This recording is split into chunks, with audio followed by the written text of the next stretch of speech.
Hello, I'm D.K. Wall, author of novels and short stories. Whether it's a tale I'm spinning or a thought I'm sharing from my home here in Asheville, what you are about to hear is 100% true, except for the parts I made up. Welcome to Musings and Tales.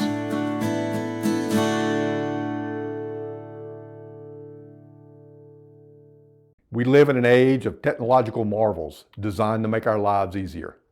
When I walk into my study, I only need to say, "She who shall not be named, lights on." And about 60% of the time, the lights actually turn on. The other 40%, they might flicker in another room, refuse to cooperate altogether, or if I'm especially unlucky, illuminate my neighbor's house instead. Oh, and if you're wondering, no, my smart home device is not "She who shall not be named." No, I use that ever-present, ever-listening device from Amazon called Alexa. Well, I can't say her name. If I do, my lights will go on or off. And if you were listening to this as a podcast, I would be apologizing for turning your lights out. But today, we're not here to talk about lights, nor about the omnipresent, ever-listening household assistant who shall remain nameless. No, we're here to discuss robovacs, the brave little soldiers that roll across my floors in a valiant but doomed attempt to keep up with the relentless shedding of my Siberian Huskies. For the uninitiated, let me explain. A Siberian Husky is nature's perfect fur-producing organism. A single husky can shed more than its body weight of excess hair every day. Since I always tell you that my stories are 100% true, except for the parts I make up, you know you can trust me on this fact. But I don't have one Siberian Husky. 4. Yes, 4 live under this roof. Daily vacuuming is required, or I would need to rent excavation equipment from time to time. That explains why I've gone through so many robovacs. Technically, I haven't killed them. My dogs have. I just bring the robovacs home as an offering like a well-meaning but misguided cultist and let the inevitable play out. Most recently, another robovac bit the dust, which for a vacuum feels a particularly ironic expression for its demise. I performed emergency surgery, removed the rollers, untangled fur from its gears, replaced the filter, still nothing. So I went deeper, removed the protective shield, examined its tiny mechanical innards, and performed vacuum CPR, complete with desperate resuscitation attempts and whispered last rites. Nothing, which sucks, or considering this is a vacuum failing to do its job, doesn't suck. Things escalated. I unscrewed all 11 bajillion screws holding the contraption together, cleared the suction path, and finally pried open the sealed motor casing. Supposedly sealed. Inside, I found enough husky fur to build a new dog. Once defurred, I put it all back together, minus a few leftover screws that I still have no idea where they were supposed to go. Not surprisingly, she remained unresponsive. The dogs rejoiced. Realizing I was once again at risk of drowning in Siberian tumbleweeds, I ordered a replacement. Over the years, I've tried every brand. Some you've heard of, many you haven't. This time, I went with a big name model. Not naming names, of course. They're not sponsoring this, and quite frankly, after hearing this story, they probably never will. Nor do I particularly enjoy lawsuits. Let's call this the Dumbo 2000. When it arrived on our doorstep, we unboxed it with excitement. Dual rollers, a powerful motor, even a mopping attachment. The debris container, however, gave me pause. It seemed of a sufficient size for a household with no pets, or maybe a gerbil or two in heavy shedding season. But for controlling the fur production of 4 Siberian Huskies, I had doubts.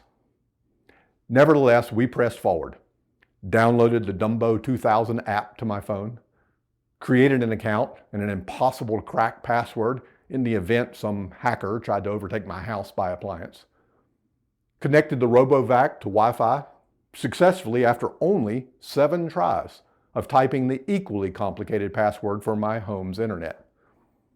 After ensuring the smart device was connected to its global overlords, I sent the robovac on its grand initial mapping expedition. For the next hour, it zigzagged through rooms, shooing dogs from their napping spots. Then my phone pinged with a new message: mapping complete. With excitement, I opened the newly created map on my phone. It vaguely resembled a house, like my crayon creations in kindergarten.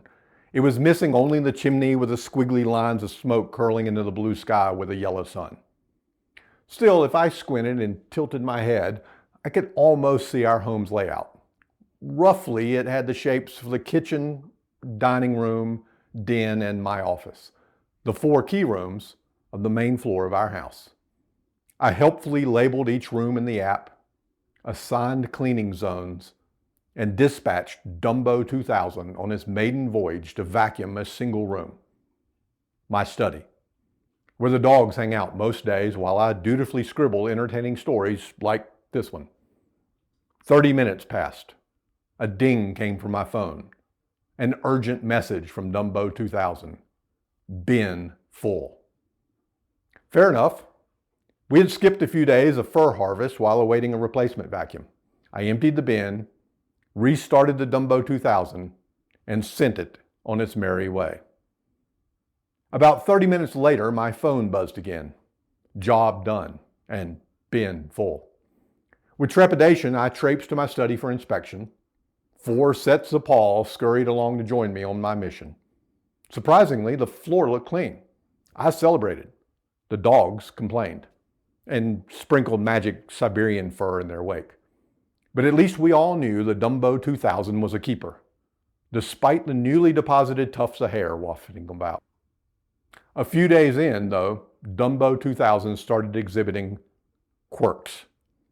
When I received one of its many notices that its bin was full and needed emptying, I went to its assigned room. Despite a thorough search in her furniture, I couldn't find it.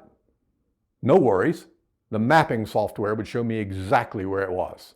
I grabbed my phone and pulled up the map, which reported the Dumbo 2000 was currently sitting in the front yard. Now that's a head scratcher. First of all, the doors were closed. More importantly, the Dumbo 2000 was not an outdoor model. I suspected an error in the mapping. Broadening my search throughout the main floor, I finally located the robovac cowering under the kitchen table. Maybe it was shirking its duties. Perhaps it was begging not to be asked to go back into battle. It's even possible I foiled an elaborate prison break. All I knew was the kitchen was not the front yard, nor was it the room Dumbo 2000 was supposed to be cleaning, which left the most likely explanation that Dumbo 2000's vaunted mapping software might have a few quirks. Over the next several days, a distinct pattern emerged. Every other mission, Dumbo got lost. The map on my phone began displaying phantom rooms that did not exist and would require an architect, contractor, and building permits to create. In desperation, I reset the system, asked it to retrain itself.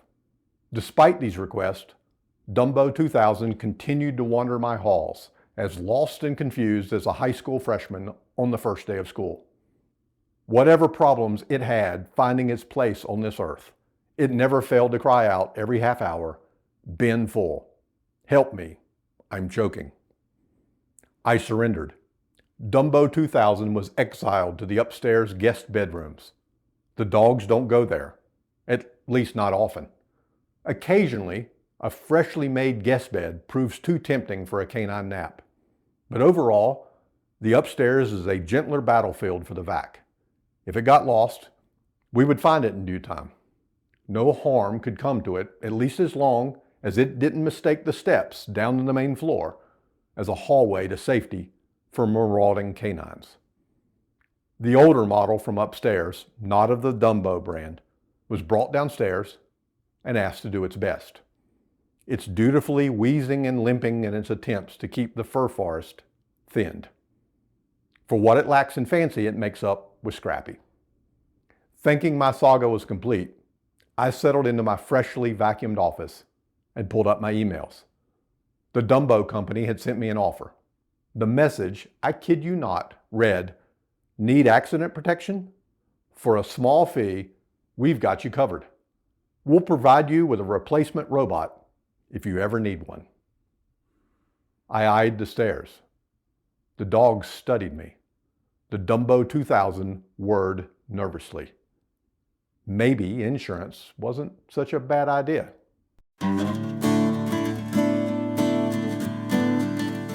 Thank you for letting me bend your ear today. If you enjoy the yarns I spin here, I invite you to explore my novels and short stories over at my online home, dkwall.com. That's dkwall.com. It would also mean the world to me if you'd follow or share this podcast so these tales can travel a little further. Your interaction tickles those little computer gremlins that spread the news. Until the next episode of Musings and Tales, happy reading.